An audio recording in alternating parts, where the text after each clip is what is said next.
বিসমিল্লাহির রহমানির রহিম। আসসালামু আলাইকুম।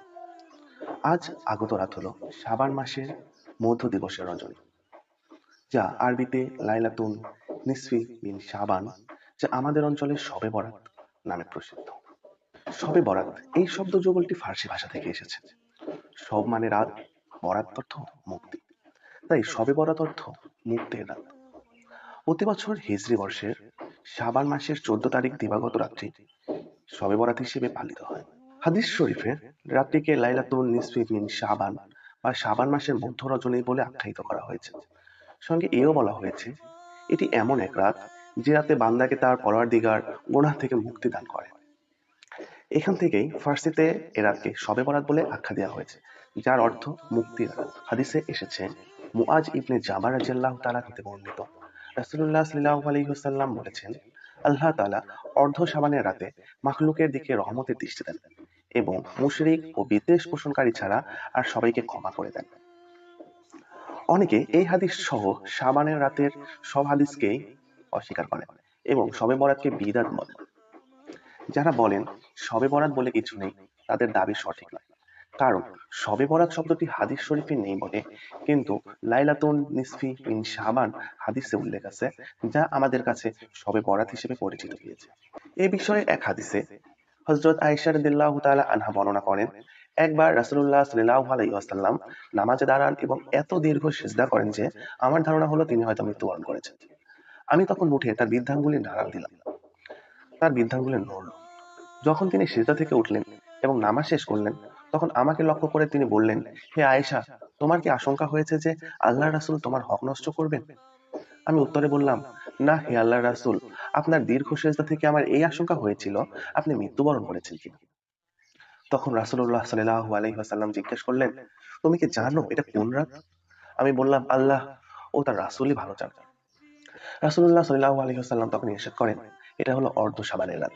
আল্লাহ তাআলা অর্ধ শাবানের রাতে তার বান্দার দিকে মনোযোগ দেন এবং ক্ষমা প্রার্থীদেরকে ক্ষমা করে দেন, অনুগ্রহ প্রার্থীদেরকে অনুগ্রহ করেন, আর বিদ্বেষ পোষণকারীদেরকে ছেড়ে দেন তাদের অবস্থাতে। অর্থাৎ এ রাতের ফজিলত অস্বীকার করার কোনো উপায় নেই। প্রক্ষান্তরে অনেকে আবার এটিকে ইসলামের সবচেয়ে গুরুত্বপূর্ণ রজনী মনে করেন। একই সঙ্গে বলেন এ রাতে ভাগ্য নির্ধারণ হয়। তার প্রমাণস্বরূপ কোরআনের সূরা দুখানের প্রথম 5টি আয়াত দেখান, যেখানে আল্লাহ তাআলা বলেন, হামিম, শপথ উজ্জ্বল কিতাবে, নিশ্চয়ই আমি তা নাজিল করেছি এক বরকতময় রাতে, নিশ্চয়ই আমি ছিলাম সতর্ককারী, যাতে সব গুরুত্বপূর্ণ বিষয় নির্ধারিত হয়। ইকরিমা রহমতুল্লাহ সহ কয়েকজন তাফসীরবিদ এই আয়াতকে শবে বরাত সম্পর্কিত দাবি করলেও কোরআনের অন্য আয়াতগুলা বলে ভিন্ন কথা। কেননা আমরা জানি পবিত্র কোরআন নাজিল হয়েছে রমজান মাসে। এ প্রসঙ্গে আল্লাহ তাআলা সূরা বাকারার 185 নং আয়াতে বলেছেন, শাহরু রামাদান আল্লাযী উনজিলা ফীহিল কুরআনু হুদাল লিন-নাস। রমজান মাস, যে মাসে কোরআন নাজিল হয়েছে মানবের দিশারি রূপে ও হিদায়াতের সুস্পষ্ট নিদর্শন হিসেবে। এছাড়া সূরা কদরেও বলা হয়েছে, ইন্না আনজালনাহু ফি লাইলাতিল কদর ওয়া মা আদরাকা মা লাইলাতুল কদর লাইলাতুল কদরি খায়রুম মিন আলফি শাহর। নিশ্চয়ই আমি কোরআন নাজিল করেছি লাইলাতুল কদর। আপনি কি জানেন কদরের রাত কি? লাইলাতুল কদর হাজার মাস অপেক্ষা উত্তম। উল্লেখিত দুটি সূরার প্রথমটিতে স্পষ্ট হয়েছে যে কোরআন রমজান মাসে অবতীর্ণ হয়েছে, আর দ্বিতীয় সূরায় বলা হয়েছে কোরআন অবতীর্ণ হয়েছে লাইলাতুল কদরে বা কদরের রাতে। এখানে দুই আয়াতের মধ্যে কোনো বিভেদ নেই, কেননা প্রথম আয়াতে যে রমজান মাসের কথা উল্লেখ হয়েছে, ওই মাসেরই একটি রাত হলো লাইলাতুল কদর তথা শবে কদর।